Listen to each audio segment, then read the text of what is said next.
महामुनि विश्वामित्र जी राजा दशरथ जी से राम लक्ष्मण को मांगने के लिए अयोध्या चले आते हैं।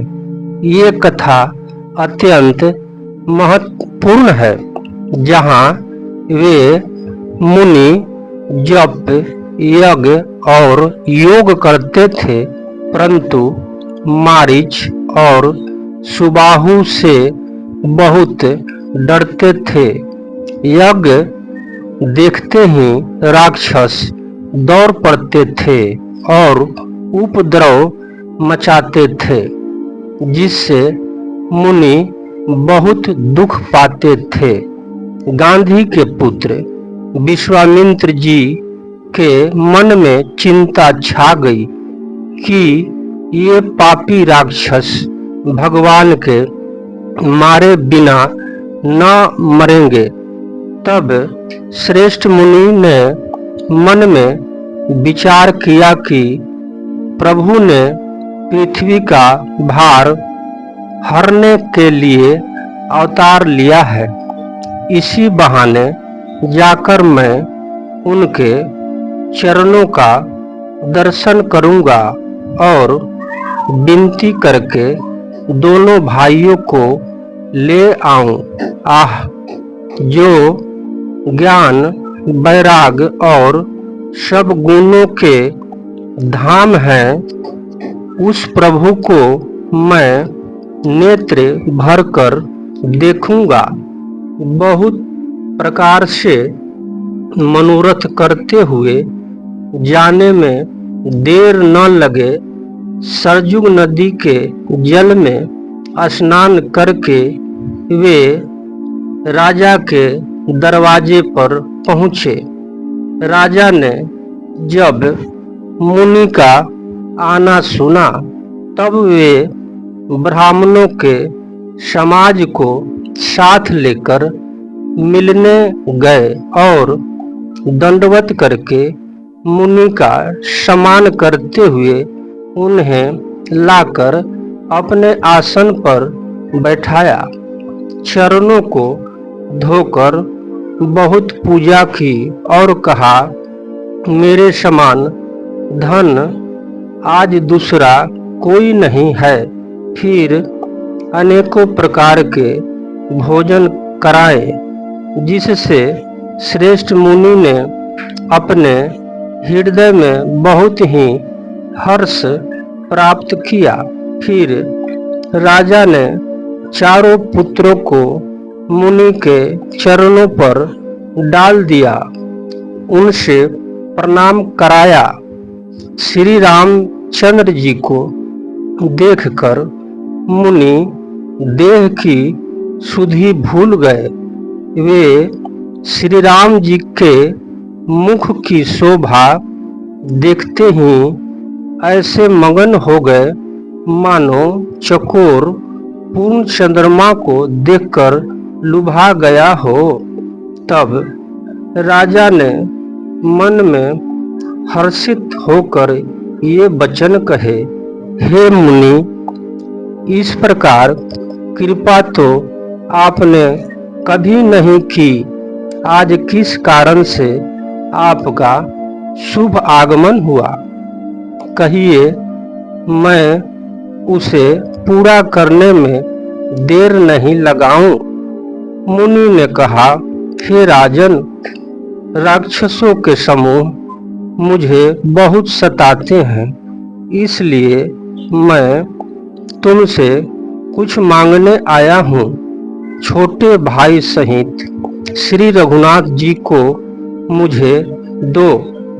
राक्षसों के मारे जाने पर मैं सुरक्षित हो जाऊंगा। हे राजन, प्रसन्न मन से इनको दो, मोह और अज्ञान को छोड़ दो। हे स्वामी, इससे तुमको धर्म और यश की प्राप्ति होगी और इनका परम कल्याण होगा। इस अत्यंत अप्रिय वाणी को सुनकर राजा का हृदय कांप उठा और उनके मुख की कांति फीकी पड़ गई। उन्होंने कहा, हे ब्राह्मण, मैंने चौथे पन में 4 पुत्र पाए हैं। आपने विचार कर बात नहीं कही। हे मुनि, आप पृथ्वी, गौ, धन और खजाना मांग लीजिए। मैं आज बड़े हर्ष के साथ अपना सर्वस्व दे दूंगा। देह और प्राण से अधिक प्यारा कुछ भी नहीं होता। मैं उसे भी एक पल में दे दूंगा। सभी पुत्र मुझे प्राणों के समान प्यारे हैं। उनमें भी हे प्रभु, राम को तो किसी प्रकार भी देते नहीं बनता। कहाँ अत्यंत डरावने और क्रूर राक्षस और कहाँ परम किशोर अवस्था के मेरे सुंदर पुत्र। प्रेम रस में सनी हुई राजा की वाणी सुनकर ज्ञानी मुनि विश्वामित्र जी ने हृदय में बड़ा हर्ष माना। तब वशिष्ठ मुनि जी ने राजा को बहुत प्रकार से समझाया, जिससे राजा का संदेह नाश को प्राप्त हुआ। राजा ने बड़े ही आदर से दोनों पुत्रों को बुलाया और हृदय से लगाकर बहुत प्रकार से उन्हें शिक्षा दी। फिर कहा, हे नाथ, ये दोनों पुत्र मेरे प्राण हैं। हे मुनि, अब आप ही इनके पिता हैं, दूसरा कोई नहीं। राजा ने बहुत प्रकार से आशीर्वाद देकर पुत्रों को ऋषि के हवाले कर दिया। फिर प्रभु माता के महल में गए और उनके चरणों में सिर नवाकर चले। पुरुषों में सिंह रूप दोनों भाई राम लक्ष्मण मुनि का भय हरने के लिए प्रसन्न होकर चले। वे कृपा के समुद्र, धीर बुद्धि और संपूर्ण विश्व के कारणों के भी कारण हैं।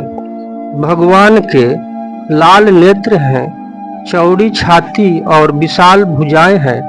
नील कमल और तमल के वृक्ष की तरह श्याम शरीर है। कमर में पीतांबर और सुंदर तरकस कसे हुए हैं। दोनों हाथों में सुंदर धनुष और बाण हैं। श्याम और गोरे वर्ण के दोनों भाई परम सुंदर हैं। विश्वामित्र जी को महान निधि प्राप्त हो गया। वे सोचने लगे, मैं जान गया कि प्रभु ब्राह्मण देव ब्राह्मणों के भक्त हैं। मेरे लिए भगवान ने अपने पिता को भी छोड़ दिया। मार्ग में चलते जाते हुए मुनि ने तारका को दिखलाया। शब्द सुनते ही वह क्रोध करके दौड़ी। श्री राम जी ने एक ही बाण से उनके प्राण हर लिए और दीन जानकर उनको निज पद दिया। तब ऋषि विश्वामित्र जी ने प्रभु को मन में विद्या का भंडार समझते हुए भी लीला को पूर्ण करने के लिए ऐसी विद्या दी जिससे भूख प्यास न लगे और शरीर में अतुलित बल और तेज का प्रकाश हो। सब अस्त्र शस्त्र समर्पण करके मुनि प्रभु श्री राम जी को अपने आश्रम में ले आए और उन्हें परम हितु जानकर भक्ति पूर्वक कंद मूल और फल का भोजन कराया। सवेरे श्री रघुनाथ जी ने मुनि से कहा, आप जाकर निडर होकर यज्ञ कीजिए। यह सुनकर सब मुनि हवन करने लगे। आप श्री राम जी की यज्ञ की रखवाली पर रहें। यह समाचार सुनकर मुनियों का शत्रु क्रोधी राक्षस मारीच अपने सहायकों को लेकर दौड़े। श्री राम जी ने बिना फल वाला बाण उसको मारा, जिससे वह 100 योजन के विस्तार वाले समुद्र के पार जा गिरा। फिर सुबाहु को अग्निबाण मारा। इधर छोटे भाई लक्ष्मण जी ने राक्षसों की सेना का संहार कर डाला।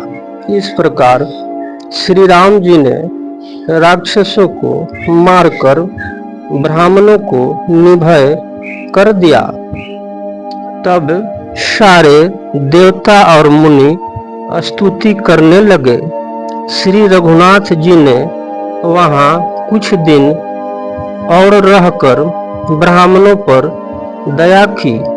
भक्ति के कारण ब्राह्मणों ने उन्हें वेद पुराणों की बहुत सी कथाएं कही, तथापि प्रभु सब जानते थे।